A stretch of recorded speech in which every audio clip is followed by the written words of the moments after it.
The 1941 bombing of Pearl Harbor by the Japanese was one of the most devastating attacks on American soil.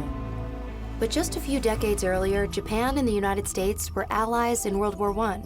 So how did things get so bad between them? It all comes down to oil. To explain, we need to go all the way back to the 19th century. Once an isolated nation, Japan underwent a makeover of sorts to compete with the West. Known as the Meiji Restoration, it embraced industrialization, built up its military, and restored Japan's emperor as the powerful head of state. Aided by two successful wars, Japan aggressively expanded its empire. The Japanese were becoming an imperial superpower, until the Great Depression hit. You see, Japan is an island nation with few natural resources, so it depends on international trade to keep its economy afloat. The economic crisis put a stop to all that. Japan was in a bind, so its military leaders, who called the shots at this point, decided the best defense against financial ruin would be a good offense. They would invade nearby China, particularly Manchuria, for its plentiful resources like iron, soybeans, and land. Lots and lots of unsettled land.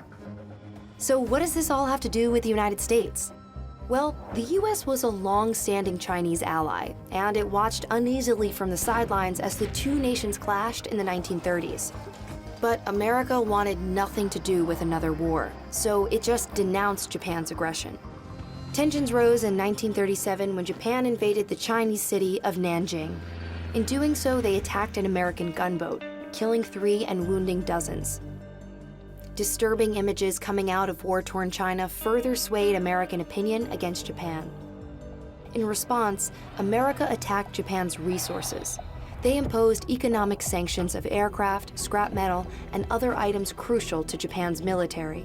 The US hoped the sanctions would stop Japanese expansion. But Japan doubled down, invading French Indochina in 1940 and then teaming up with Germany and Italy. Why those two countries? Because like Japan, they were controlled by militaristic governments, obsessed with conquest and driven by a deep sense of nationalism. The final straw came in July of 1941, when President Franklin D. Roosevelt announced a trade embargo on oil. An oil shortage was an absolute disaster for Japan, who relied on imports for 90% of its supply. Not only would this destroy the Japanese economy, but it would put its military at a literal standstill, which meant no more expansion. Japan resented the US for meddling in its quest to dominate Asia. The only solution left for the Japanese was total war.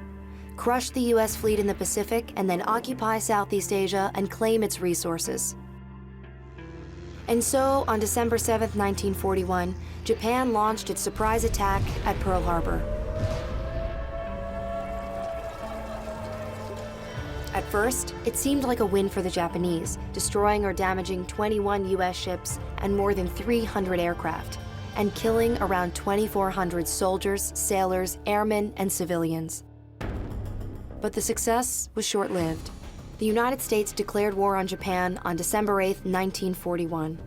Not long after, the Japanese would realize the mistake it made at Pearl Harbor. Their bombers had failed to deliver a mortal blow to the Pacific Fleet, missing oil tanks, ammunition sites, repair facilities, and aircraft carriers. Just 6 months later, remnants of the US fleet would score a key victory against Japan at the Battle of Midway, turning the tide of the war against the once mighty Japanese.